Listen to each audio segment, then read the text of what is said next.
देखिए, लोकसभा चुनाव 2024 के लिए वोटिंग अब पूरी हो चुकी है। अब देश भर की नजरें हैं 4 जून पर जब रिजल्ट आएगा। लेकिन उससे पहले समीकरण क्या बन रहे हैं, इसी को समझने की इस वीडियो में मैं कोशिश करूंगी और साथ ही साथ आपको भी समझाने की कोशिश करेंगे कि 2024 का नंबर गेम क्या है।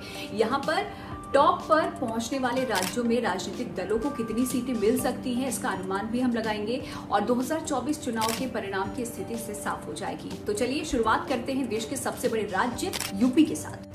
यूपी में 80 सीटें हैं, जिसमें से 65 से 68 सीटें मिलने का अनुमान है बीजेपी को। विपक्ष को यहाँ पर 10 से 15 सीटें मिल सकती हैं।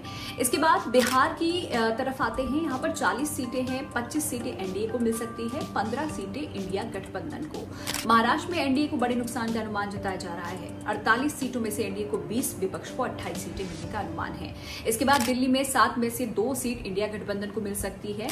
पंजाब में 13 सीटों में से 1 एनडीए के खाते में जा सकती है। लेकिन हरियाणा में कांटे की टक्कर है। 10 सीटें हैं और 5-5 सीटें मिलने का अनुमान यहाँ पर बीजेपी और कांग्रेस को जताया जा रहा है। हरियाणा के बाद अब आते हैं राजस्थान पर। राजस्थान की 25 सीटों पर 19 एनडीए के पास जा सकती हैं और 6 विपक्ष को मिल सकती हैं। झारखंड में 14 सीटें हैं, 10 एनडीए के खाते में जाने के आसार यहाँ पर जताए जा रहे हैं। पश्चिम बंगाल में 42 सीटों में एनडीए को 16 और टीएमसी को 26 और कांग्रेस को 1 सीट मिलने का अनुमान है। अब बात कर लेते हैं गुजरात की।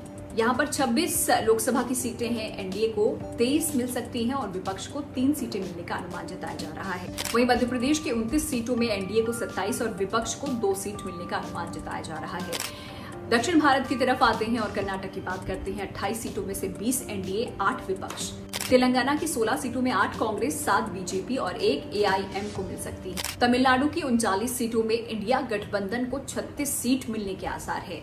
आंध्र प्रदेश की अगर बात की जाए तो 25 सीटें यहाँ पर हैं, 18 सीट एनडीए को मिल सकती हैं और 7 विपक्ष को मिलने की उम्मीद है। तो इस तरह कुल अनुमान लगाया जाए तो पहली नजर में एनडीए 273 के जादुई आंकड़े को आसानी से छूती नजर आ रही है। विपक्ष भी हालांकि इस बार कड़ी टक्कर देता नजर आ रहा है। लेकिन आपको क्या लगता है? अपने आंकड़ों की संख्या हमें कमेंट बॉक्स में बताइए। आपको क्या लगता है कि बीजेपी एनडीए के खाते में कितनी सीटें आ सकती हैं? जो इंडिया गठबंधन है वो कितनी सीटों पर इस बार टक्कर यहाँ पर बीजेपी को देने वाला है?